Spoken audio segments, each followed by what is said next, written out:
Un crime atroce. Un auteur improbable.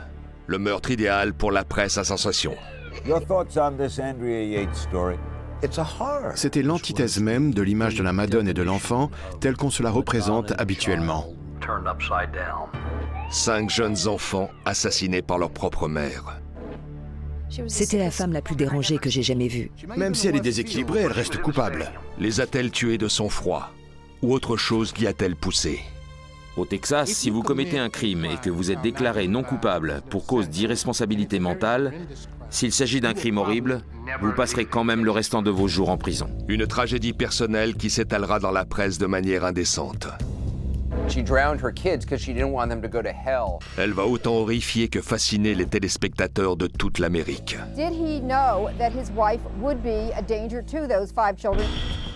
Elle n'a montré aucun remords, aucun regret. Elle était convaincue d'avoir envoyé ses enfants au paradis. Un infanticide qui va montrer la nature même de la maternité sous un nouveau jour. Un jour terrifiant. Pour moi, c'est une victime, pas une criminelle. Voici l'incroyable destin macabre de la famille Yates.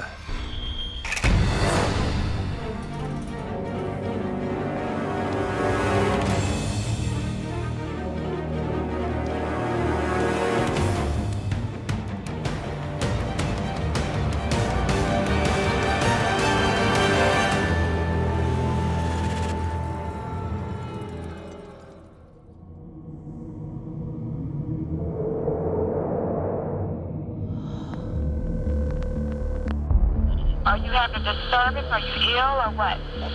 Yes, I'm ill. You need an ambulance? No, I need a police officer. La femme au téléphone s'appelle Andrea Yates. Elle est l'incarnation parfaite du rêve américain. Une maison en banlieue, un camping-car dans le jardin. What's the problem? I just need him to come. Une famille qui en apparence coule des jours heureux. 5 enfants en pleine santé, une mère aimante et un père qui mène une brillante carrière à la NASA. Is your husband there? No. Well, what's the problem? I need him to come. Ce mardi matin, peu après 9 h, alors que les enfants ont terminé leur petit déjeuner, Andrea leur fait couler un bain. What's the problem? Someone burglarized your house? I mean, what is it? Le Standard m'a demandé d'aller sur place, dans la mesure où c'était mon secteur. David Knapp, un collègue, est allé voir lui aussi. Ça n'a rien d'inhabituel. Quand c'est plutôt calme, on fait passer le temps en donnant un coup de main aux collègues. 8 minutes après avoir appelé les secours, Andrea Yates téléphone à son mari Rusty et lui dit qu'il est temps de rentrer. Il n'est pourtant pas encore 10 h. Je ne savais pas encore ce qui s'était passé, mais je dois dire que j'étais un peu inquiet. Quand Andrea m'a appelé, elle m'a dit d'un ton très ferme « Rentre maintenant ». Alors je l'ai fait.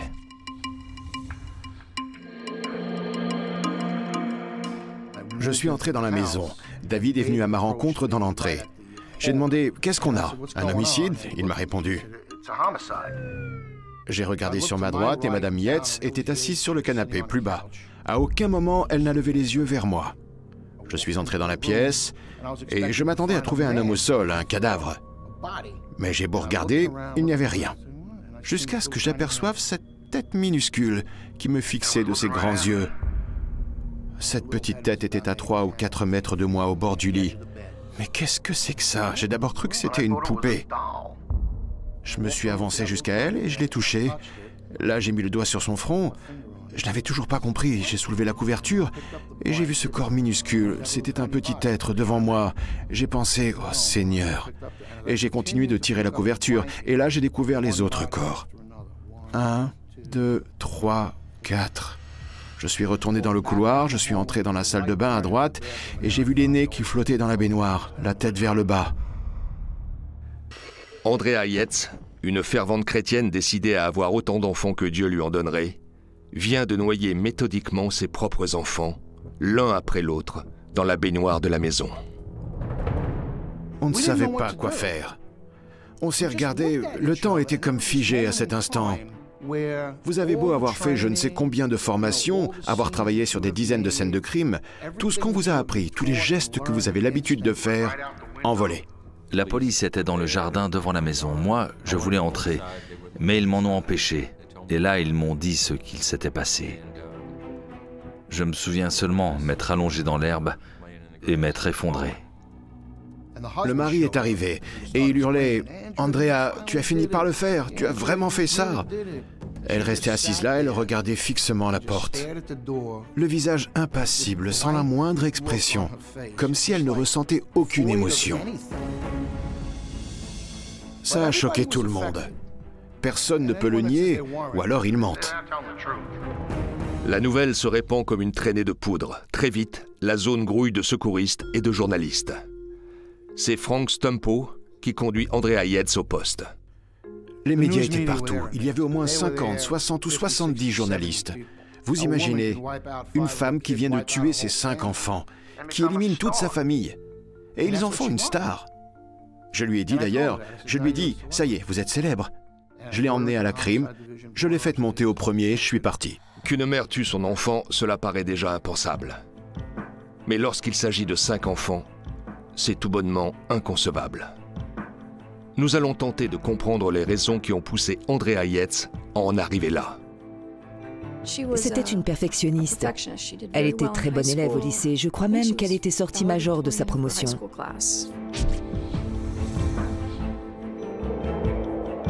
Il fallait toujours qu'elle ait de bonnes notes. Elle voulait être la fille parfaite. Elle a fait des études d'infirmière dans une école très prestigieuse, ici au Texas. Elle a obtenu son diplôme haut la main. Ensuite, elle s'est mariée et a commencé à avoir des enfants. Elle voulait aussi être la mère parfaite. Le couple se rencontre en 1989. Ils ont tous les deux 25 ans. 4 ans plus tard, ils se marient. Andrea tombe très vite enceinte. C'est arrivé si vite que ça nous a un peu surpris. Elle en plaisantait d'ailleurs. Elle n'aimerait pas que je vous dise ça, mais elle se surnommait la déesse de la fertilité parce qu'elle vous faisait ça sur commande. Il donne à chaque enfant un prénom biblique. Rusty était persuadé qu'ils auraient autant d'enfants que Dieu leur en donnerait.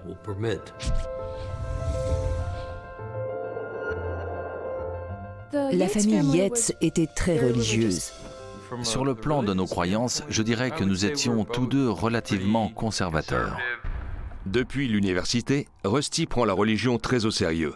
Il a présenté à Andrea un prédicateur un peu original du nom de Michael Warnecki. Michael Warnecki et sa famille voyageaient en bus à travers le pays, en tout cas dans tout le Texas, et faisaient du prosélytisme, en particulier sur les campus universitaires. Il hurlait aux étudiantes qu'elles iraient toutes en enfer si elles continuaient à s'éduquer et à embrasser ce monde matériel, alors que leur seule fonction était de perpétuer la race humaine.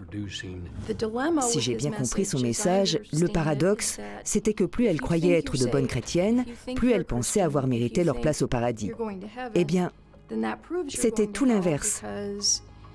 Ce côté vaniteux les enverrait tout droit en enfer. Seul Dieu sait qui ira au paradis.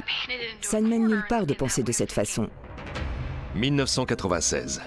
Les Yates ont 2 enfants, Noah et John. Rusty décroche un poste intéressant en Floride, mais pour une courte période, et il n'a pas les moyens d'acheter une seconde maison. On a choisi une solution totalement différente. On a mis en location la maison qu'on avait ici, on a acheté un immense camping-car et on s'est mis en route pour la Floride. On a vécu dans un camping le temps de cette mission. À cette époque, Andrea est de nouveau enceinte. Elle fait une fausse couche juste après le déménagement. En 1997, les Yates retournent à Houston où va naître leur 3e fils. L'année suivante, ils troquent leur camping-car pour un bus aménagé de 32 mètres carrés qu'ils ont racheté à Michael Warnecki. Leur 4e bébé arrive quelques mois plus tard. Je suis montée dans ce bus. C'était plutôt étroit. Il y avait une trappe qu'on pouvait soulever qui menait au compartiment à bagages. À l'intérieur, il y avait des paillasses pour les enfants. C'était là qu'ils dormaient. Madame Yates était totalement débordée. Elle avait commencé à faire l'école à la maison, mais elle n'arrivait plus à tout gérer.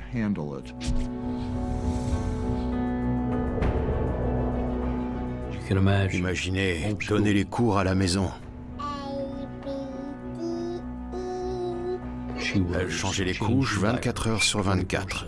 Elle les lavait. Les couches jetables étaient interdites. Elle devait utiliser des couches en tissu qui étaient plus naturelles. Elles étaient le sel de la terre, une manière de se dissocier du matérialisme ambiant. Elles représentaient un retour aux fondamentaux. Elle était très stressée, ça ne fait aucun doute.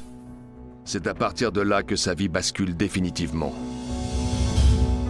Elle semblait aller parfaitement bien jusqu'à l'arrivée de Luke, notre quatrième. Après la naissance de son quatrième enfant, elle a commencé à ressentir des envies de meurtre envers ce dernier. C'était une lutte permanente. Finalement, elle a fait une tentative de suicide, plutôt que de risquer de faire du mal à son enfant. Elle a vu un psychiatre qui leur a conseillé à Rusty et à elle de ne pas faire d'autres enfants, de s'arrêter là. Here we are on our way home. What does that say, boys? It says, congratulations, Rusty and Andrew, it's a boy. That's so cute. Giving us a little welcome home.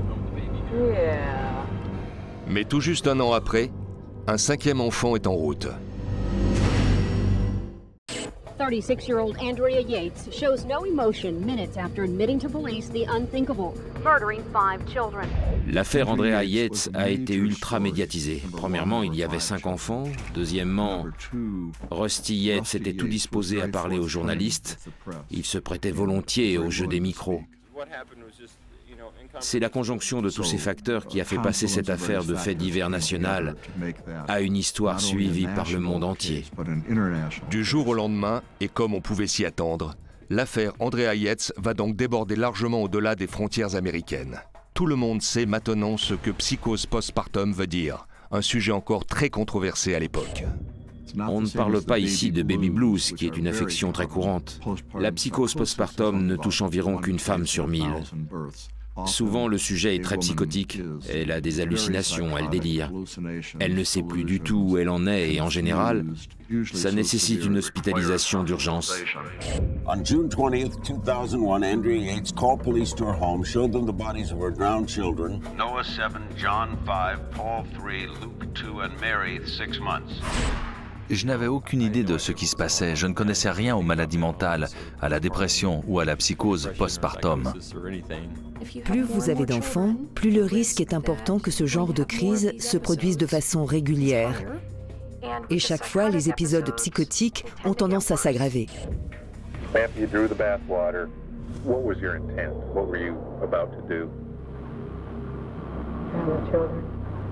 Andrea Yates n'a jamais nié avoir tué ses enfants. Mais a-t-elle agi de sang-froid ou sous le coup de sa maladie? Tous l'ont décrite comme une mère dévouée, mais les médecins de la défense affirment également que chaque naissance l'a plongée irrémédiablement dans la dépression. La situation devient critique à partir de 1999, après la naissance de son quatrième enfant. Elle a fait 2 tentatives de suicide pendant la grossesse. D'après ce qu'elle m'a dit, elle ne voulait pas faire de mal à ses enfants, elle voulait se faire mal à elle-même. Andrea Yates est hospitalisée après chaque tentative de suicide. La deuxième fois, elle est traitée avec un puissant antipsychotique, l'Aldol. Et le traitement fonctionne. Si bien même que très vite, Andrea et Rusty envisagent de faire un 5e enfant. Si dès 2001 on a décidé de faire un 5e enfant, c'était parce que les médecins nous avaient convaincus que le traitement d'Andrea 2 ans avant avait été une totale réussite. En cas de rechute, au moins on saurait comment réagir. On était sûr que si jamais ça se reproduisait, ce ne serait qu'une petite crise passagère. Au pire, elle n'aurait pas le moral pendant quelques temps. Malgré les risques, les Yates décident donc d'agrandir encore la famille. Et pour ne pas faire courir de risque au fœtus, Andrea interrompt son traitement. Si vous suivez un traitement mais que vous l'interrompez et le reprenez tout le temps, on pense que cela a des répercussions sur le cerveau. Et si vous tombez malade, la crise est souvent plus intense et plus difficile à traiter à chaque fois. Après la première hospitalisation d'Andrea, la famille a quitté son bus pour emménager dans une nouvelle maison. En novembre 2000, Mary, la petite dernière de la famille, voit le jour. C'est la première fille du couple. Jusqu'au mois de mars de l'année suivante, tout semble se passer à merveille. C'est alors que le père d'Andrea décède. Andrea était absolument merveilleuse avec son père. Elle s'occupait de lui avec la plus grande attention. En tant qu'infirmière, elle se sentait entièrement responsable de lui. Le 31 mars, Rusty l'a conduite à l'hôpital de d'Évreux parce qu'il commençait à s'inquiéter pour elle. Selon le diagnostic des médecins, Andrea était victime d'une crise sévère de troubles dépressifs postpartum. À cette époque, les hôpitaux n'étaient pas bien informés sur les maladies du postpartum. Les psychiatres eux-mêmes n'étaient pas très au fait de tout ça. Après son hospitalisation en 2001, Andrea continue de voir un psychiatre à l'hôpital en consultation externe. Mais il ne lui prescrit pas d'Aldol. Rusty n'ose pas mettre en doute la décision du médecin. Je me voyais mal lui demander « Pourquoi vous ne lui redonnez pas ça? Ça a marché en 99, ça remarchera aujourd'hui. » Ce n'est pas mon nom qui était sur le diplôme de médecin affiché au mur. Rusty décide de faire venir sa mère à Houston pour qu'elle aide Andrea à s'occuper des enfants. Et ce qu'elle va voir va lui faire très peur. Un jour, sa belle-mère, la mère de Rusty, était chez eux et lui a demandé « Andrea, pourquoi tu remplis la baignoire à 4 heures de l'après-midi » Andrea lui a donné une réponse un peu vague « Je pourrais en avoir besoin ». La mère de Rusty s'est inquiétée à tel point qu'ils ont pris les mesures nécessaires pour qu'elle soit hospitalisée dans les 24 heures. Quand l'hôpital de d'Évreux la renvoie chez elle pour la deuxième fois, son état n'a guère avancé. Rusty la ramène voir un psychiatre en consultation externe. Rusty a dit qu'il se faisait beaucoup de soucis pour elle. Son traitement antidépresseur n'avait aucun effet sur elle. Ce à quoi, d'après Rusty, le médecin a répondu ceci. Pensez donc à des choses positives, en parlant à Andrea.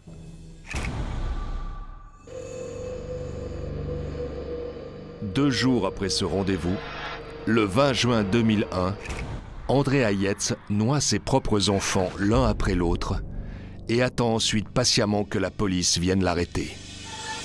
Quand je l'ai vue la première fois en prison, je lui posais des questions et les réponses qu'elle me donnait n'avaient aucun sens. Elle entendait des voix qui lui parlaient dans la télé et elle se grattait le cuir chevelu jusqu'au sang, je l'ai vue faire. J'ai appris plus tard qu'elle croyait avoir le nombre 666 gravé sur le crâne. Si les symptômes d'Andrea peuvent paraître irrationnels, un psychiatre va réussir à donner un nom à cette maladie. Cacodémonomanie. La cacodémonomanie, c'est quand on se croit véritablement possédé par le démon. C'est un phénomène connu qui touche les gens victimes d'hallucinations à caractère religieux. Elle aimait ses enfants, mais le message que la télé lui envoyait, que sa religion lui envoyait, c'est qu'elle était quelqu'un de mauvais, qu'elle était le diable. Quand elle est devenue psychotique, tous les signes qu'elle recevait correspondaient en tout point à ses convictions religieuses. Certaines de ses croyances semblent être en partie nées de la lecture des écrits de Michael Warnicki, le prédicateur qui avait suivi Rusty et Andrea. La chose qui m'a le plus marqué, c'était un tract qui parlait d'une mère et de ses enfants et qui disait à peu près ça. Jézabel jettera ses enfants dans la rivière et les détruira. Elle était convaincue qu'un de ses fils deviendrait un tueur en série, qu'un autre allait finir homosexuel, muet et prostitué. Elle avait cette certitude absolue et totalement démente que chacun de ses enfants finirait mal d'une manière ou d'une autre et irait droit en enfer. C'était écrit.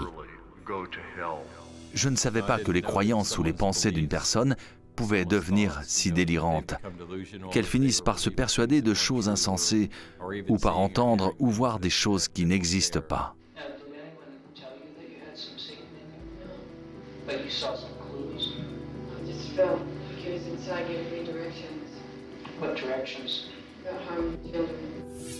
Je lui ai demandé, pensez-vous que vous êtes possédé par un démon ou par le démon, par Satan? Elle a répondu, le seul et l'unique Satan. Je crois que je suis habité par lui. Okay, today's February 26th. Noah turns how old? 7. 7. Let's do that interview. Yay! Elle a tué tous ses enfants et son fils aîné en dernier. Il était grand et costaud pour son âge. C'est lui qui a le plus résisté quand elle l'a noyé. Il a sorti la tête de l'eau et a prononcé une phrase du style « Maman, je serai sage », comme s'il pensait que la noyade était une punition. Elle a ensuite pris le corps de chaque enfant et est allée le placer sur le grand lit dans la chambre parentale. L'un des enfants était très doué en tant que grand frère. Je crois me souvenir que c'était John. Elle a pris le bébé, la petite fille âgée de 6 mois, et l'a mise au creux des bras de John pour qu'il puisse veiller sur elle dans l'au-delà, étant donné qu'il s'était toujours bien occupé d'elle durant leur vie. Le procès qui doit se tenir à Houston s'annonce comme le procès du siècle. Les principaux faits sont incontestables.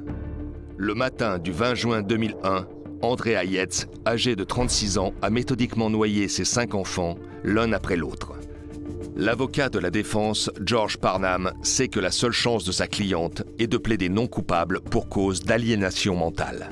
Mais au fur et à mesure que les détails du crime sont connus, l'indignation publique croît. L'opinion publique était bien évidemment défavorable à Andrea, et c'est un euphémisme. La question de sa maladie mentale ne comptait pas aux yeux des gens. Dans leur grande majorité, les gens étaient très durs envers elle. De leur côté, au sein du corps médical, plusieurs experts en psychiatrie n'en revenaient pas qu'on puisse traduire en justice une personne atteinte d'une si grave maladie mentale. Mais c'était une minorité. Si l'acte d'Andrea Yates est incompréhensible, cela veut-il dire pour autant qu'elle était folle au moment où elle l'a commis? Vous pouvez souffrir d'une maladie mentale, le droit va se concentrer sur la question « Savez-vous distinguer le bien du mal ?» C'est un principe juridique, pas médical. Il n'y a aucune définition juridique du bien et du mal. La loi nous dit qu'en l'absence de définition légale, un juré doit pouvoir utiliser ces termes dans leur sens d'usage courant. En dehors de l'aspect juridique, l'opinion publique est également choquée par les réactions de Rusty Yates, non seulement par rapport au meurtre, mais aussi au cirque médiatique qui entoure l'affaire.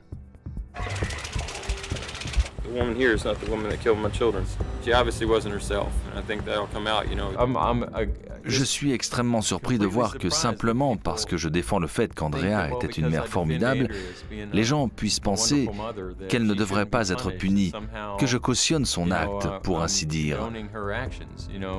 Ce qu'elle a fait nous a irrémédiablement détruit, ma famille et moi.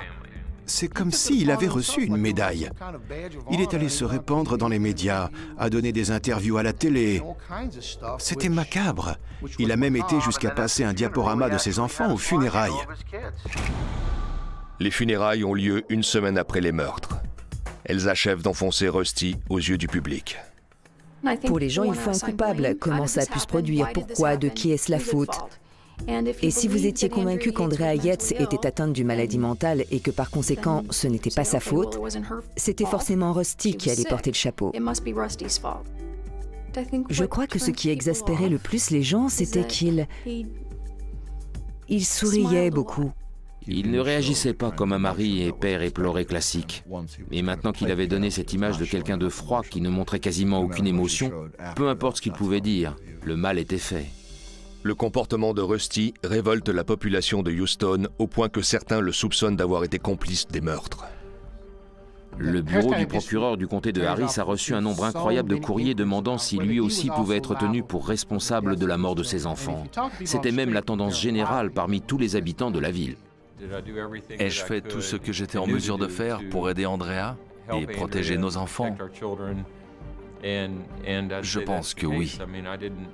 Je ne vois pas ce que j'aurais pu faire d'autre. Elle était malade. Je l'ai emmenée voir un médecin. Nous avons suivi ses instructions à la lettre. Personne ne lui a jamais dit « Vos enfants sont peut-être en danger de mort à cause de la maladie de votre femme ». Personne ne lui a dit qu'avec une psychose postpartum, il y avait un tel risque. Personnellement, je ne considérais pas Rusty comme le méchant de l'histoire. Je pense qu'il aimait profondément sa femme et ses enfants. Mais la polémique autour du rôle de Rusty Yates n'aura que temporairement détourné l'attention. Ce n'est pas lui sur le banc des accusés, mais bien sa femme. Et l'État du Texas entend bien requérir contre elle la peine maximale prévue dans ce genre d'homicide, la peine capitale. And that she was able to push him down and control him and force him under that water until he lost control of his body.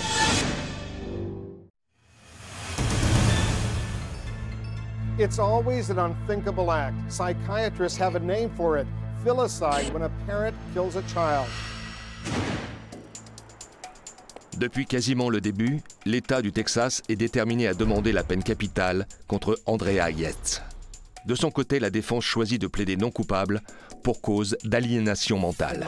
En près de 16 ans de carrière, l'affaire Andrea Yates est la seule où j'ai vu ce système de défense invoqué et plaidé au cours d'un procès. Il est extrêmement rare qu'une personne soit déclarée non coupable en raison de cette fameuse aliénation mentale, à savoir qu'elle ne sait pas ce qu'elle faisait, ou du moins qu'elle n'avait pas conscience du mal qu'elle faisait. On me demande souvent, mais pourquoi est-ce qu'elle ne s'est pas suicidée au lieu de noyer ses enfants? Les enfants seraient encore vivants. Le problème, c'est que sa maladie s'était aggravée avec chaque grossesse. Et que plus vous êtes malade, moins il y a d'options qui s'offrent à vous. En attendant son procès, Andrea Yates est placé dans une section médicalisée de la prison et soigné pour sa psychose.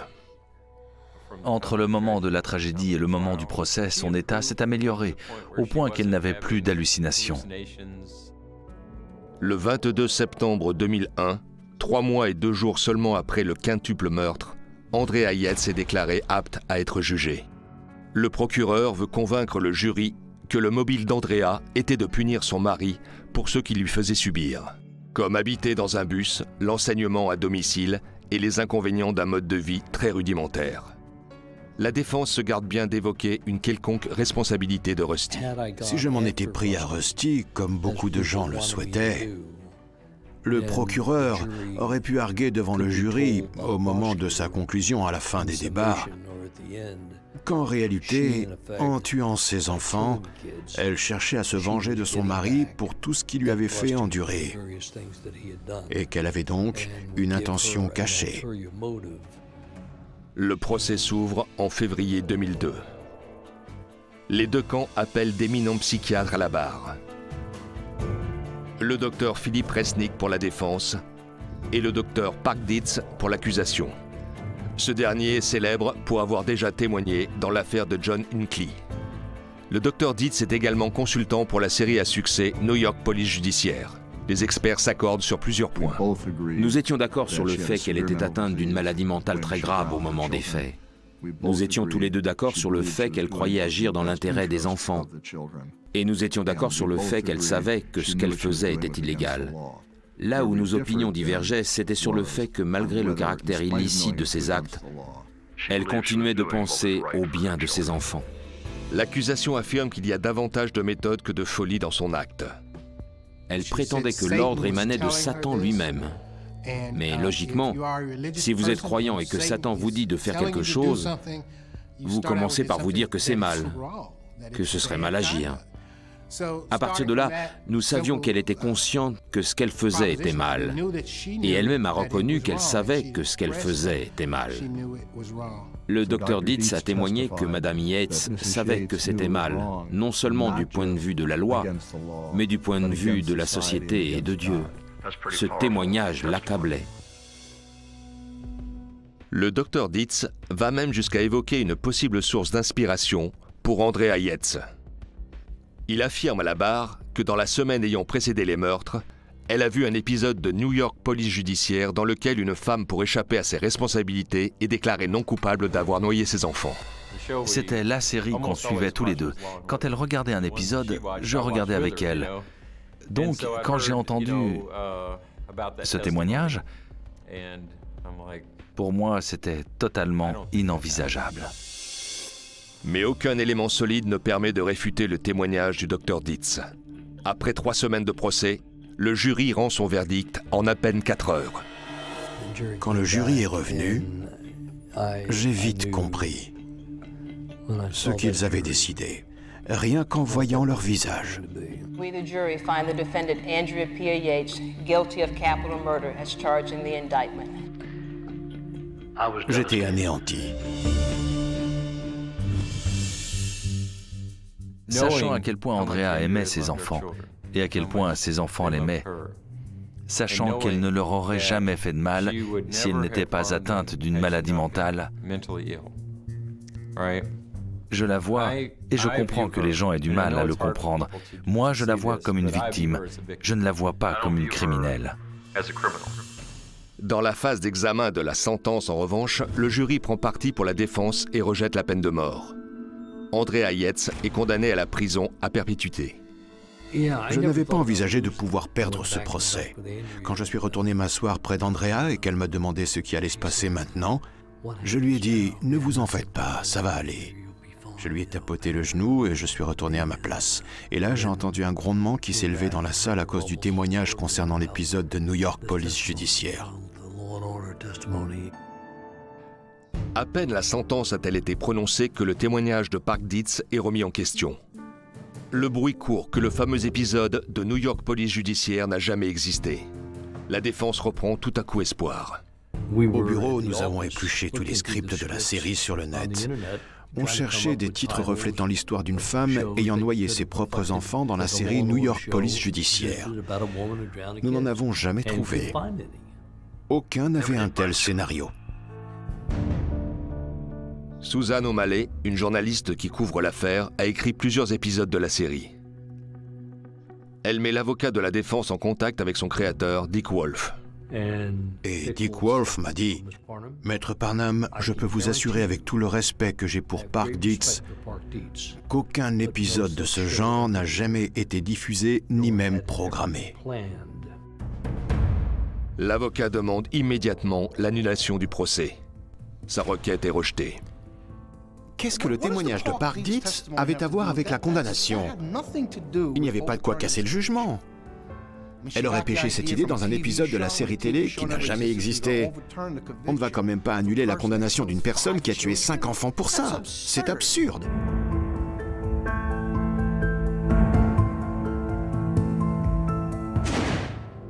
Hey, Daddy? Dada. Mommy? Dada. Mommy? Say mama. Mama. Le 15 mars 2002, Andrea Yates est condamnée à la réclusion à perpétuité pour le meurtre de ses enfants. Elle est incarcérée dans l'unité psychiatrique de la prison fédérale de Mountain View. Dans une unité d'hospitalisation qui accueille les psychopathes, on se retrouve enfermé avec des gens qui ont commis des crimes violents et qui souffrent de maladies mentales. Ce ne sont pas des lieux très accueillants. Naturellement, la défense fait des pieds et des mains pour obtenir l'annulation du verdict. Parmi les nombreux points qui font débat, il y a le témoignage douteux du docteur Dietz, le premier psychiatre de l'accusation. Aucun épisode de la série New York Police Judiciaire qui soit en rapport avec le témoignage de Park Dietz n'a jamais été diffusé. Quand on a mis Park Dietz en face de cette réalité, il a dit qu'il s'était trompé, qu'il avait fait une erreur. La défense prépare son appel avec toute la méticulosité que requiert une telle procédure. Mais au bout du compte, tout repose sur le témoignage du docteur Dietz. Il y avait 19 points de contestation. On n'en a traité qu'un seul. C'était le premier sur la liste, et il s'agissait du témoignage de Park Dietz. Au final, le verdict a été annulé. Il y aurait donc un second procès. J'ai trouvé ça très bien pour Madame Yates que l'affaire puisse être rejugée. Selon moi, le docteur Dietz avait commis une erreur de bonne foi. L'annulation du verdict est une grande victoire, mais ce n'est qu'un début. La défense fait pression pour obtenir un non-lieu en affirmant qu'un nouveau procès constituerait un cas de double incrimination. Finalement, en janvier 2005, 3 ans et demi environ après la première condamnation, la Cour suprême de l'État du Texas rend son avis. La double incrimination ne s'applique pas, mais Andrea Yates aura bien droit à un second procès. Tonight, she drowned her 5 children, was sentenced to spend the rest of her life in prison, but recently, a Texas appeals court overturned Andrea Yates' conviction. Dans l'attente du nouveau procès, La défense obtient le transfert d'Andrea Yates de l'unité de Mountain View à l'hôpital fédéral de Rusk. How's she being treated? On the whole, I think they've treated her pretty well. Pour la défense, la sensibilisation du public pendant la préparation du procès est essentielle. Elle fait donc son maximum pour informer les gens et changer la manière dont ils voient Andrea Yates et perçoivent sa maladie mentale. Il y a eu 6 victimes dans cette affaire, et Andrea était l'une d'entre elles, à cause de sa maladie mentale. Avant le second procès, des articles scientifiques ont été publiés. Il y a eu beaucoup de débats. Les gens avaient une bien meilleure idée de ce qu'était la dépression postpartum. En juin 2006, soit exactement 5 ans après la tragédie, débute le second procès d'Andrea Yates. La défense s'en tient à des arguments bien précis. On s'est concentré sur l'illicéité et la santé mentale. La question de l'illicéité et les maladies de postpartum. On a beaucoup plus insisté là-dessus que pendant le premier procès. On avait retenu la leçon. Je pense que la défense a dû sentir qu'avec les années qui étaient passées entre-temps, les gens étaient peut-être plus sensibles à ces problèmes. Quand on en est arrivé au second procès, je pense que si on avait pu mesurer le degré de ressentiment vis-à-vis de l'accusé à travers l'opinion publique, celui-ci avait considérablement baissé. Évidemment, tous plaidaient encore en faveur d'une condamnation, mais ils étaient beaucoup moins à vouloir la lyncher sur place, comme on avait pu le voir au cours du premier procès.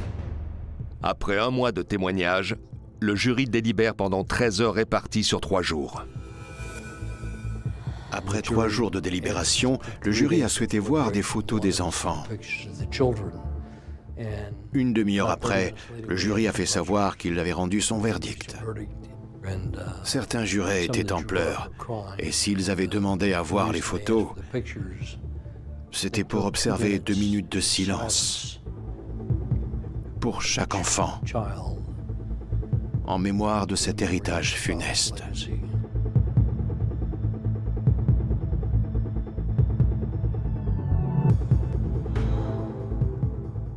Je pense que c'est probablement le moment le plus fort que j'ai jamais connu dans une salle d'audience en 45 ans de carrière.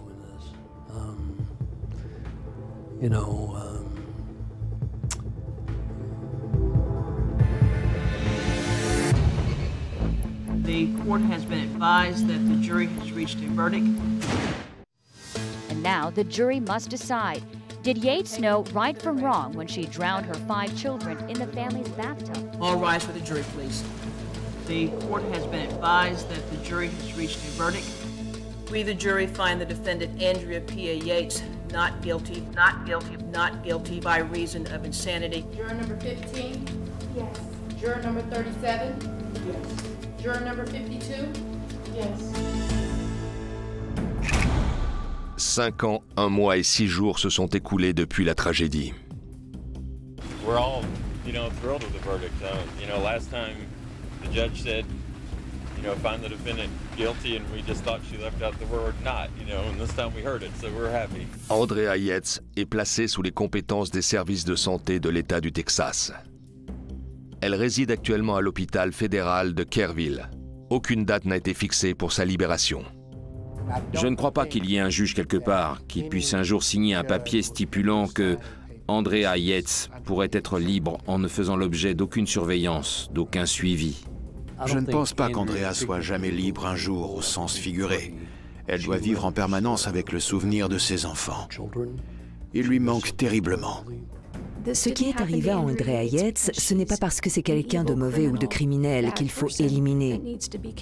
Si Andrea Yates a fait ça, c'est parce qu'elle souffre d'une véritable maladie biologique qu'on appelle la psychose. C'est une maladie qu'on ne connaît pas bien et on ne peut pas prédire qui en sera atteint.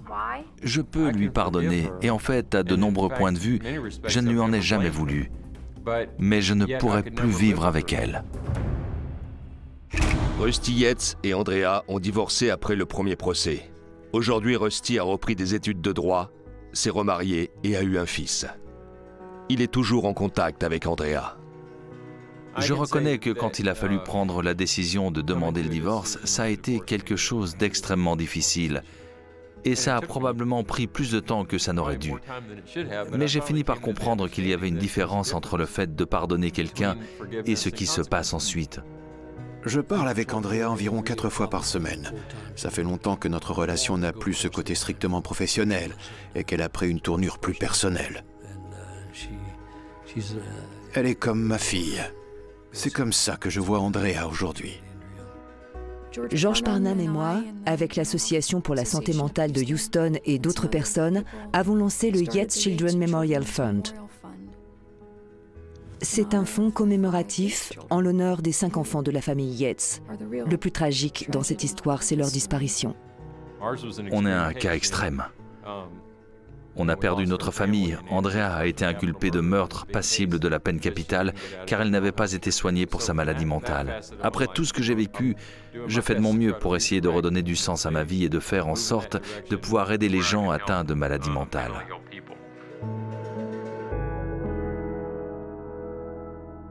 Hello. How old are you today? How many is that? 4. 4. 1, 2, 3, 4. Je pense que si on parvient à s'inspirer de l'histoire d'Andrea Yates au sens général et de ce qui est arrivé à ses enfants, afin de faire avancer le domaine des soins en psychiatrie et santé mentale, on aura fait un immense pas en avant. Mais tout le monde n'est pas d'accord. L'une des choses que j'avais envie de faire, c'était de lui envoyer une carte postale de ses enfants, le 20 juin chaque année, où qu'elle soit. Mais je me suis dit que ça n'avancerait à rien, et que ça ne changerait sûrement rien pour elle, alors je ne l'ai pas fait. J'aurais aimé voir un 3e procès. Je la trouve sympathique. Non seulement je crois qu'elle n'est pas pénalement responsable, mais le fait qu'elle doive vivre tous les jours avec ce qu'elle a fait et qu'elle n'ait plus d'enfants, c'est déjà une tragédie en soi. Aux yeux de l'État du Texas, Andrea Yates est désormais une patiente comme les autres. Elle n'est plus considérée comme une criminelle. Seule Andrea sait si elle pourra se pardonner un jour pour l'acte qu'elle a commis.